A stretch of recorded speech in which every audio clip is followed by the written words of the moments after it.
반갑습니다. 오늘도 새벽 돌베개에 나오신 모든 성도님들을 주님의 이름으로 환영합니다. 주의 은혜로 우리 모두가 또 새롭게 한 주를 시작하게 됩니다. 이 한 주도 주의 은혜 가운데 또 말씀 묵상을 통하여서 힘을 입어서 잘 살아가는 우리 모두가 되면 좋겠습니다. 오늘 우리에게 주시는 하나님의 말씀은 역대하 29장 35절로 36절까지의 말씀입니다. 제사장들은 제물을 다 태워 바치는 번제물도 바쳐야 할 뿐 아니라 이 밖에도 화목제물로 바치는 기름기도 태워 바쳐야 하였다. 번제와 함께 부어드리는 제사도 제사장들이 맡아서 하였다. 이렇게 하여 주님의 성전에서 예배를 드리는 일이 다시 시작되었다. 일이 이렇듯이 갑작스럽게 되었어도 하나님이 백성을 도우셔서 잘 되도록 하셨으므로 히스기야와 백성이 함께 기뻐하였다. 아멘. 오늘은 역대하 29장의 말씀을 갖고 다시 예배를 더 회복하라. 다시 예배를 더 회복하라 라는 제목으로 함께 하나님 말씀을 나누도록 하겠습니다. 오늘 본문은 유다 역사에 있어서 가장 신실했던 왕인 히스기야에 관한 말씀입니다. 히스기야는 남유다 왕이었지만 북이스라엘의 왕처럼 가장 악한 왕으로 살았던 아하스의 아들입니다. 지난주에 우리가 함께 살펴본 것처럼 아하스는 남유다의 신실한 신앙의 전통을 버리고 북이스라엘의 우상 숭배의 전통을 따랐습니다. 신실한 신앙의 기반이 있음에도 불구하고 그것을 버리고 참으로 엉뚱하게도 북이스라엘의 우상을 섬기고 더 나아가선 시리아의 우상 숭배의 제단을 남유다에 들여오기도 하였습니다. 그리고 성전의 모든 예배를 폐하고 성전 문을 굳게 걸어 닫았습니다. 히스기야가 왕이 되어서 맞이한 유다 내부적인 상황은 이러하였고, 외부적으로는 같은 민족인 북이스라엘이 아시리아에 의해서 멸망한 상태입니다. 북이스라엘이 멸망했으니 자연스럽게 그 다음은 남유다의 차례인 것이죠. 이때 히스기야가 유다의 왕이 된 것입니다. 마치 사방이 우겨쌈을 당한 것 같고 어떤 시도를 해보려 해도 무엇 하나 해볼 수 있는 것이 하나도 없는 상태가 히스기야가 왕이 된 바로 그때의 유다의 상태입니다. 산적한 문제 앞에서 무엇이든 해야 하는데 할 수 있는 게 아무것도 없습니다. 우리 모두도 인생을 살아가면서 할 수 있는 것이 아무것도 없지만 그러나 무엇이든 해야 하는 상황들을 맞이하곤 합니다. 그럴 때 우리는 어떻게 해야 할까요? 지금 히스기야가 바로 그런 상황을 맞고 있는 것입니다. 근데 바로 그 순간 히스기야는 결정합니다.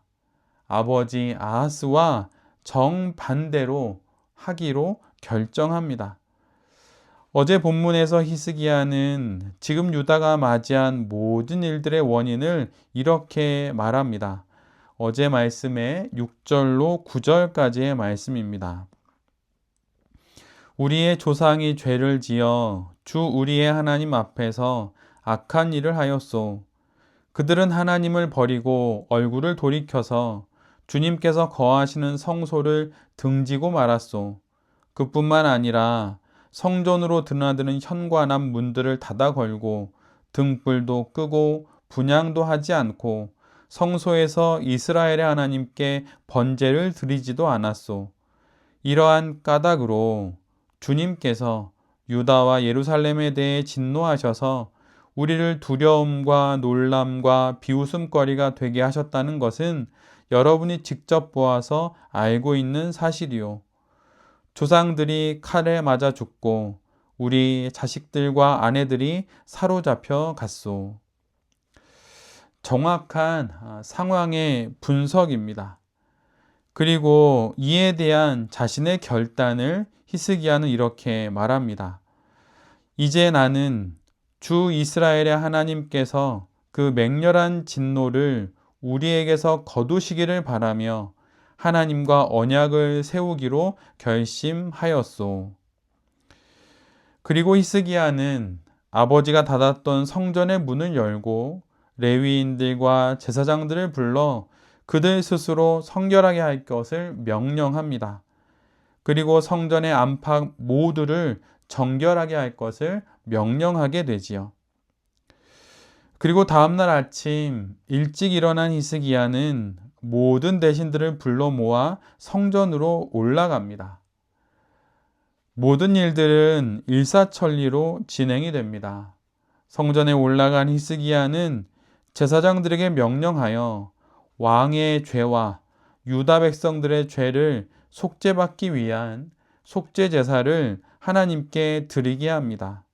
가장 먼저 하나님께 회개 예배를 드리는 것입니다.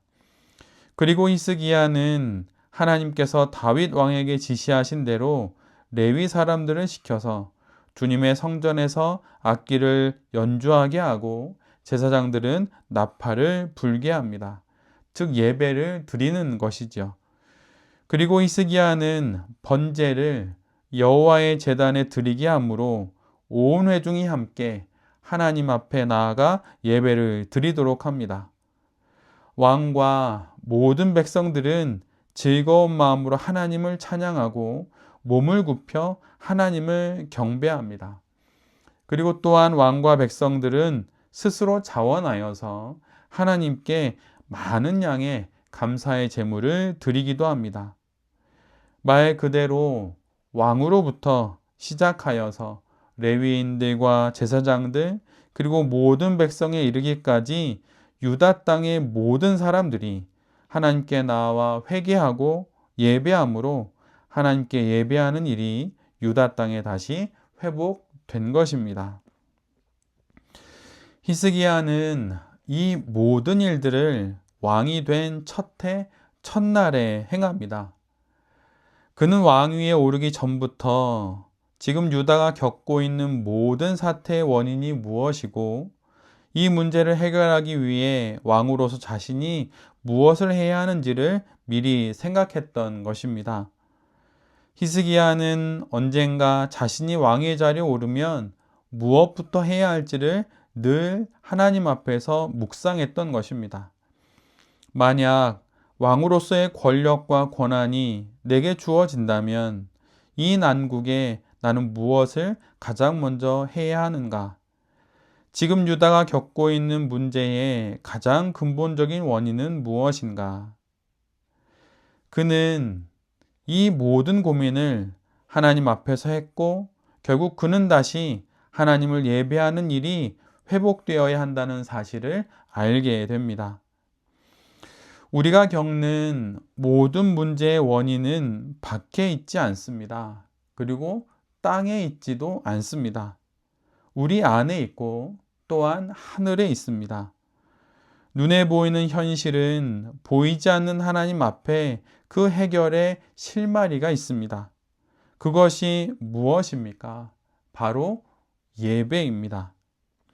우리가 매일 아침 하나님의 말씀을 묵상하는 이유가 무엇입니까? 그것은 모든 문제의 해결책이 하나님 앞에 있기 때문입니다. 물론 그렇다고 하여서 매일 아침 말씀을 묵상할 때마다 이것을 하거라, 저것을 하거라, 이런 식으로 하나님의 음성이 들려오는 경우는 거의 없습니다. 그런 것이 아니라 우리가 맞이하고 있는 문제의 그 근원적인 이유와 해결의 전체적인 방향을 깨닫게 하시는 것입니다. 나라 안팎의 정세가 수시로 바뀌는 가운데 취임 첫날 성전을 정화하고 레위인들과 제사장들을 성결케 하고 그 다음날 온 백성들과 함께 예배를 드리는 결정은 이렇게 해서 나오게 된 것입니다. 히스기야 왕의 판단과 결정은 옳았습니다. 그래서 결국 온 유다가 이 어려운 위기를 넘어서게 됩니다.